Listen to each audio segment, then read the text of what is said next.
Pendant des millénaires, les plantes et les animaux, et donc les ressources génétiques dont ils sont composés, ont fait l'objet d'échanges entre les pays. Les produits étrangers associés à des connaissances traditionnelles, entourant leurs propriétés, ont enrichi les peuples et sociétés d'ailleurs. Pour que le commerce et les échanges de ressources génétiques perdurent et prospèrent, les partenaires doivent partager équitablement les avantages issus de leur utilisation et prévenir toute surexploitation de la diversité biologique. Dans les secteurs alimentaires, pharmaceutiques et cosmétiques par exemple, ces règles n'ont pas toujours été respectées. Les pays d'origine se sont plaints d'être victimes de ce qui a été appelé la biopiraterie, alors que les utilisateurs potentiels déploraient les opportunités manquées pour le développement de nouvelles substances médicamenteuses, de produits de soins ou d'aliments. Le protocole de Nagoya, adopté en octobre 2010, offre désormais à toutes les parties prenantes la possibilité de développer une coopération équitable. Il contient des dispositions sur l'accès aux ressources génétiques et aux connaissances traditionnelles et sur le partage juste et équitable des avantages en découlant. Nous sommes très fiers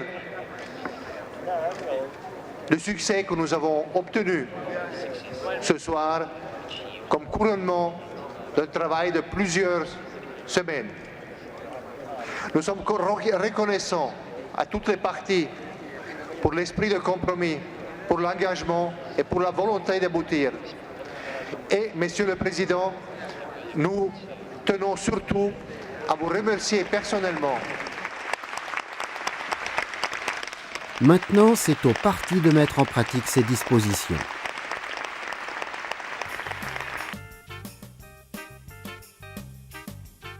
Mais en quoi consiste exactement ce protocole ? Notre planète recèle des richesses et nous en sommes conscients. Les animaux, plantes et micro-organismes contiennent des milliards de ressources génétiques utiles. Un long chemin a été parcouru depuis le recours aux animaux, aux céréales et aux plantes, jusqu'à la découverte des premiers antibiotiques. Et bon nombre de ces ressources génétiques sont utilisées pour fabriquer des médicaments, des aliments, des produits cosmétiques ou d'autres produits importants. Mais une grande partie des richesses que la nature nous réserve n'a toujours pas été découverte. Prenons par exemple une plante cachée au fond de la forêt tropicale. Seuls les habitants locaux ont des connaissances sur l'utilisation de la plante, alors que sa composition génétique pourrait bénéficier à des millions de personnes à travers le monde. Pour le progrès de l'humanité, il est important de partager et de mettre à profit les ressources génétiques mondiales. C'est pour cela que nous avons besoin de règles convenues au niveau international en matière d'APA, accès et partage des avantages liés aux ressources génétiques. En 1992, à l'occasion du sommet de la Terre de Rio, 172 pays ont adopté la CDB, la Convention sur la diversité biologique, et établi les principes de base de l'APA. Mais que signifie pour les parties cet accord international ? Chaque pays détient des droits sur les animaux, les plantes et les ressources génétiques qui se trouvent sur son territoire. Quiconque venant d'un autre pays et voulant utiliser ces ressources est tenu de respecter ses droits de souveraineté. La manière d'accéder aux ressources génétiques est partager les avantages de façon juste et équitable entre ceux qui les utilisent et ceux qui les fournissent peut varier considérablement. 3 exemples africains de bioprospection, remontant à l'époque précédant l'adoption du protocole de Nagoya, soulignent les différents moyens d'y parvenir. Il s'agit du teff de l'Éthiopie, de la famille du millet, du hodia de l'Afrique du Sud et de l'arganier du Maroc. En Éthiopie, les paysans sèment et cultivent depuis 4000 ans une variété de millet appelée teff. Cette graine a une caractéristique particulière. Elle ne contient pas de gluten, substance à laquelle de nombreuses personnes sont allergiques.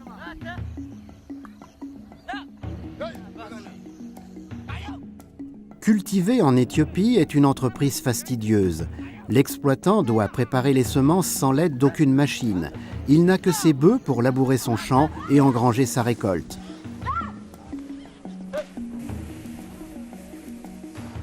Le teff est plus rentable que toutes les autres céréales. Je peux en cultiver 6 tonnes par an. Ma famille en a planté pour se nourrir et j'en vends. Tout le monde mange du teff ici. Ici, en Éthiopie, le teff est surtout utilisé pour préparer des miches de pain rond, des plats appelés injera, qui sont l'un des principaux aliments de base du pays. Je ne pense pas qu'on pourrait survivre sans le teff. Il nous donne tout ce dont nous avons besoin. Notre famille n'a jamais vraiment été malade. L'injera est comme un médicament pour nous.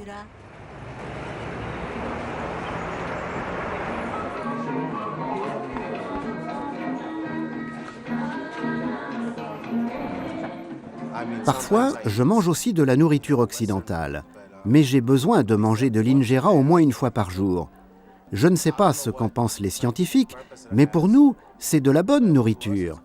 Certains l'associent à la course sur de longues distances parce qu'elle fournit du fer et d'autres substances. Depuis quelques années, les agriculteurs européens cultivent aussi le teff.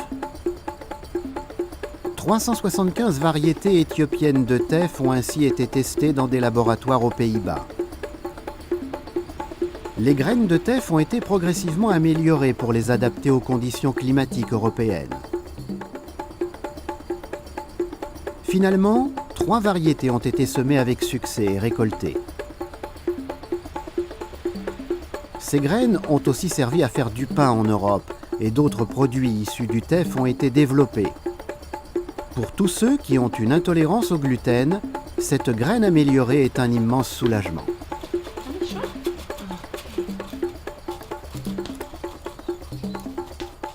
Au début, c'était vraiment difficile pour nous, surtout pour modifier notre alimentation, mais maintenant, nous nous sommes habitués. Nous n'avons plus du tout de farine normale à la maison. Nous n'avons que de la farine sans gluten, ça marche très bien, vraiment.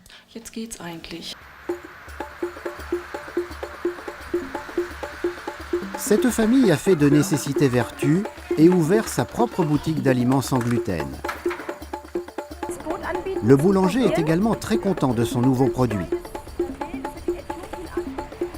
Au départ, l'accord prévoyait que l'Éthiopie reçoive une part de toutes les ventes ainsi que des variétés de teff améliorées et une aide technique pour ses agriculteurs de la part de l'entreprise néerlandaise, seule distributrice de cette graine en Europe. Les Éthiopiens reçoivent 4 choses de notre part. D'abord 5% des profits, ensuite 10 € pour chaque hectare cultivé. Troisièmement, nous partageons nos découvertes scientifiques avec eux. Et enfin, nous voulons créer des emplois en Éthiopie demain parce que nous souhaitons exporter du teff depuis ce pays.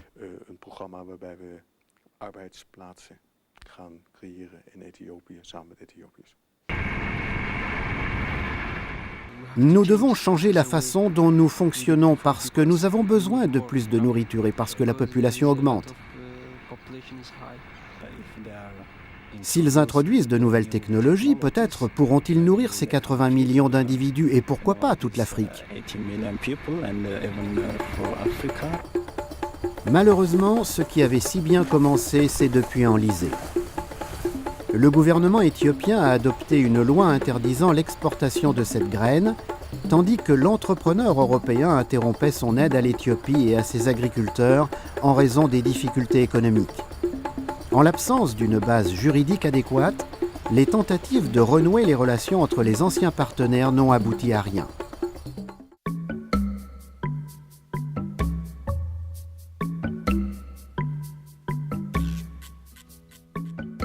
Les San vivent dans le désert du Kalahari dans le sud de l'Afrique. Pour affronter la faim et rester en forme pendant leurs longues parties de chasse, ils utilisent depuis des siècles du hodia, une plante qui ressemble à un cactus. Celle-ci pousse à l'état sauvage et peut être récoltée à la main et consommée crue.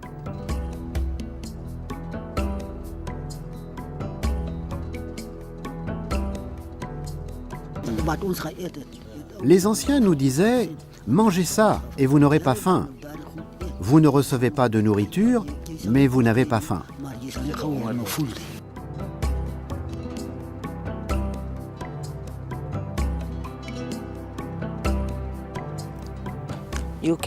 Il suffit d'enlever les épines et d'en manger pour ne plus avoir faim. Vous pouvez aussi l'utiliser quand vous avez soif. Des scientifiques sud-africains se sont penchés sur la plante pour déceler le secret de ses composantes coupe-faim. Ils sont parvenus à isoler l'agent P57 et ont déposé une demande de brevet en 1996. Avoir moins faim, voilà qui pourrait aider de nombreuses personnes obèses à perdre du poids. il existe un immense marché mondial pour les produits diététiques. Des multinationales actives dans les secteurs pharmaceutiques et alimentaires ont acquis la licence P57 et espèrent aujourd'hui voir leur vente atteindre des millions de dollars. Lorsque les SAN ont entendu parler de ce brevet et de la licence accordée par l'Institut de recherche sud-africain, ils ont exigé de recevoir une partie des éventuels bénéfices et demandé une récolte durable de leur Odia. Cependant, l'affaire a soulevé de nombreuses interrogations et controverses. Il m'est très difficile de signer cet accord pour de l'argent en échange de Odia ou de Koba. Je sais que mon peuple apparaît en première page, mais dans le document même, ce sont mes connaissances qui sont volées.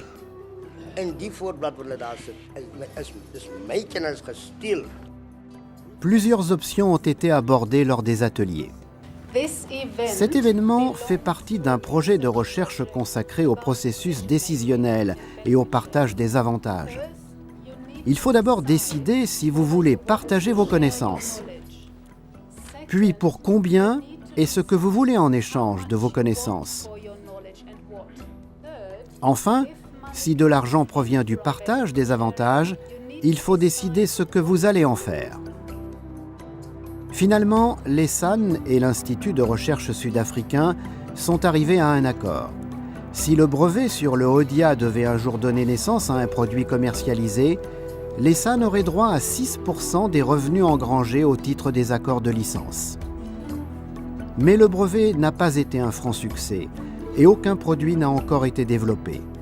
Pour l'instant, aucun partage significatif des avantages n'a profité aux SAN. Se prévalant de l'absence de règles internationales, de nombreux profiteurs utilisent d'obscurs ingrédients, mettant à mal la bonne réputation du Odia.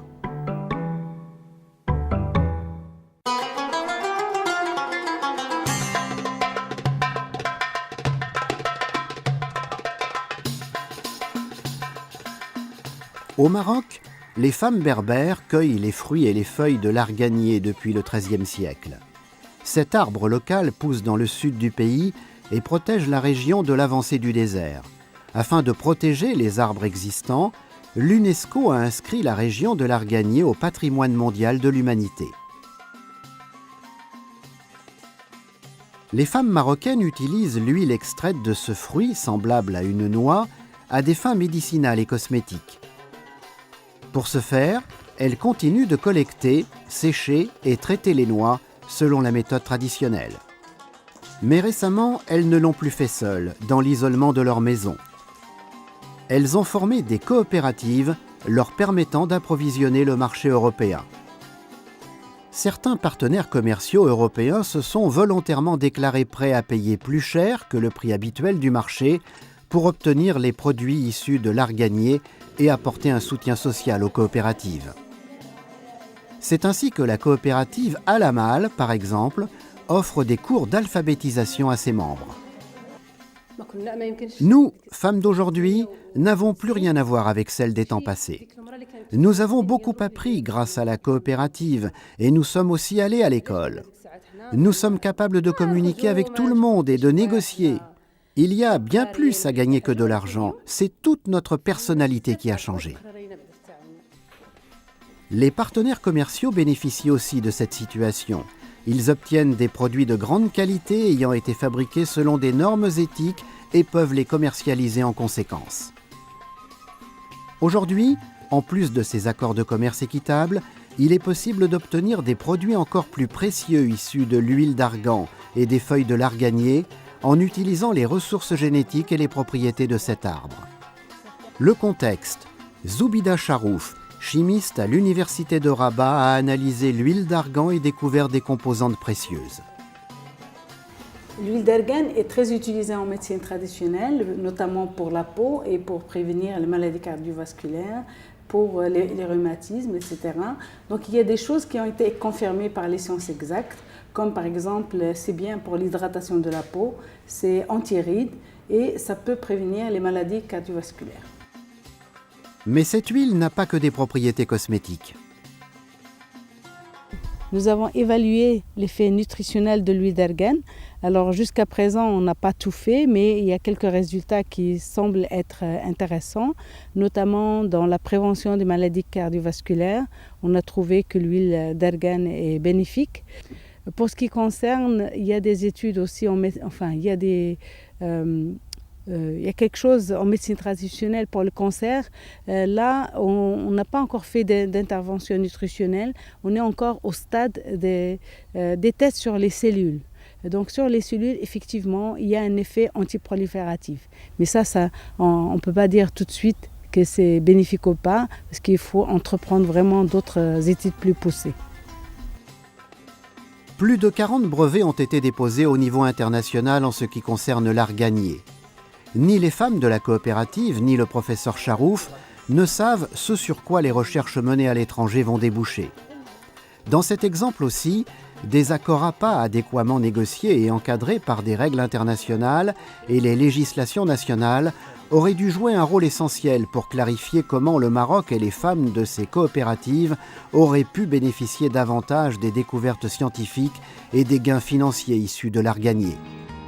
Ces exemples sont la preuve de l'immense potentiel associé aux échanges équitables et montrent que les ressources génétiques peuvent être exploitées au bénéfice des utilisateurs et des fournisseurs. Toutefois, par le passé, l'existence d'exigences légales confuses applicables dans les pays fournisseurs, associées à la non-participation de tous les acteurs pertinents, tels les détenteurs des connaissances traditionnelles, et à l'absence de mécanismes de suivi et de mise en conformité dans les pays utilisateurs, ont débouché sur des situations injustes et insatisfaisantes. Il est donc devenu urgent d'adopter des règles reconnues au niveau international par tous pour remédier à ces défauts. L'APA expliqué simplement. En 2010, le protocole de Nagoya a précisé les principes de l'accès et du partage des avantages stipulés par la Convention sur la diversité biologique. Ces principes s'appliquent de manière juridiquement contraignante aux pays fournisseurs ainsi qu'aux pays utilisateurs de ressources génétiques. Une entreprise ou un chercheur étranger peut uniquement avoir accès à des ressources génétiques si le pays fournisseur a donné son accord. Cette disposition concerne également les connaissances traditionnelles associées aux ressources génétiques, car ces connaissances détenues par les communautés autochtones et locales jouent souvent un rôle important dans la découverte de nouvelles substances actives contenues dans des ressources génétiques. Conformément à la législation interne, le consentement préalable donné en connaissance de cause, CPCC, doit être obtenu auprès du pays fournisseur. La demande de CPCC doit préciser la nature et le but visé par les recherches et les utilisations prévues de la ressource génétique pour laquelle l'accès est accordé. Les CCCA, conditions convenues d'un commun accord, définissent alors plus précisément les avantages pour le fournisseur des ressources génétiques, ainsi que les autres questions contractuelles y afférentes. Ces avantages peuvent être monétaires, tels que le paiement de sommes forfaitaires ou d'une partie des profits réalisés, ou non monétaires, comme le transfert de connaissances, de technologies ou par le biais de formations. Ces règles concernent les utilisateurs commerciaux, mais elles s'appliquent également aux utilisateurs non commerciaux sur la base de dispositions particulières. Le concept repose sur l'idée de préserver notre diversité biologique en partageant de manière juste et équitable les avantages découlant de son utilisation. Tous les concepts évoqués jusqu'ici font partie intégrante du protocole de Nagoya qui entrera en vigueur lorsque 50 pays l'auront ratifié.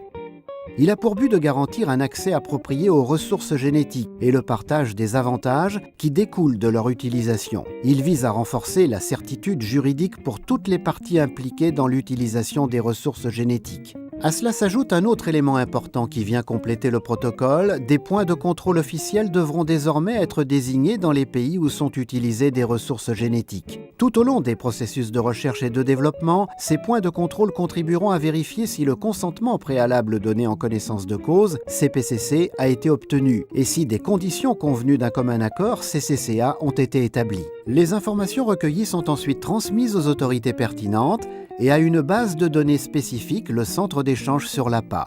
Elles peuvent ainsi être consultées par le pays qui a fourni les ressources. Cette procédure permet de suivre une ressource génétique du fournisseur à l'utilisateur, depuis l'innovation jusqu'à une éventuelle commercialisation, lorsque la ressource a quitté le pays fournisseur. Cela contribue à garantir un partage équitable des avantages si un produit à base de ressources génétiques est mis sur le marché.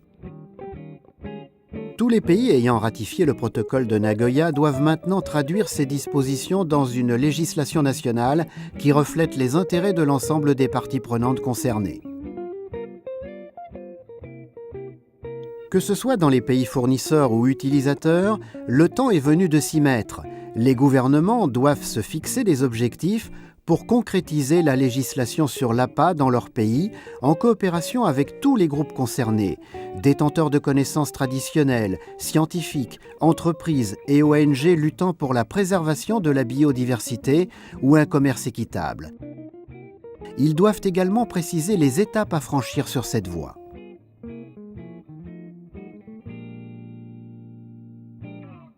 Le protocole de Nagoya est très clair. Il donne vraiment à chacun la possibilité de participer et de le mettre en œuvre. Il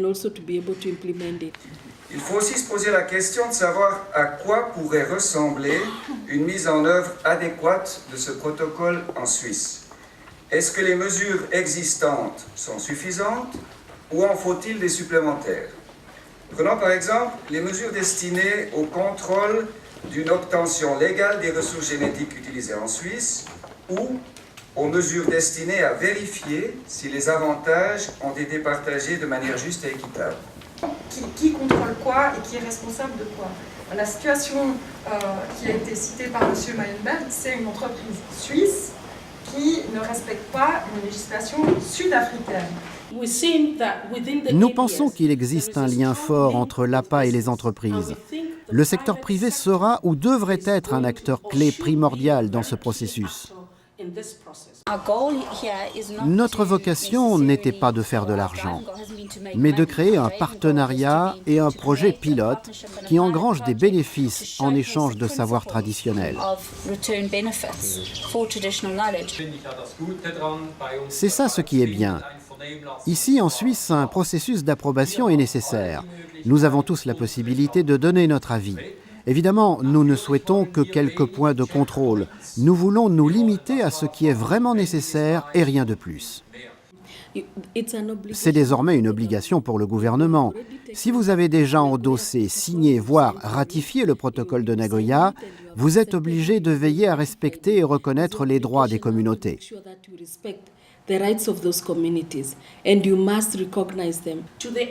Au continent africain, je voudrais dire qu'à nos yeux, l'heure est venue pour nous, en tant que région, de voir comment, de façon très coordonnée, nous pouvons garantir que chaque pays transpose dans sa législation les dispositions de ce protocole, de façon à ce qu'aucun pays ne soit bénéficiaire alors qu'un autre ne le serait pas.